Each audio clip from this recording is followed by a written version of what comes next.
अस्सलाम वालेकुम दोस्तों, कैसे हो? उम्मीद है कि सब ठीक होंगे। आज की हमारी इस वीडियो के अंदर मैं आपको असलम की कहानी सुनाने जा रहा हूँ।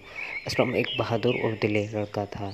एक दिन असलम अपने इस घर से स्कूल की तरफ रवाना हुआ तो उसका जो रास्ता था वो जंगल से गुज़रते हुए अपने स्कूल की तरफ जाता था। जंगल बहुत घना था और वहाँ पर पेड़ और बहुत कई से ख़तरनाक जानवर रहते थे।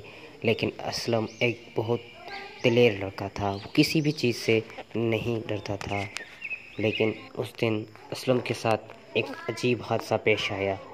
असलम जैसे ही उस जंगल को पार करके अपने घर से स्कूल की तरफ बढ़ा तो वो जंगल को पार करके स्कूल की तरफ पहुंचा। जैसे ही वो स्कूल के गेट के सामने पहुंचा तो वो उसने स्कूल का गेट खोला और स्कूल के अंदर गया तो वहाँ पर देखा कि कोई भी स्कूल के अंदर मौजूद नहीं था।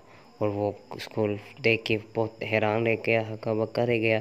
फिर स्कूल के अंदर क्लासरूम्स और बाकी चीज़ों पर देखा तो पहले तो वो परेशान हुआ, उसके बाद खुशी की लहर से वो झूम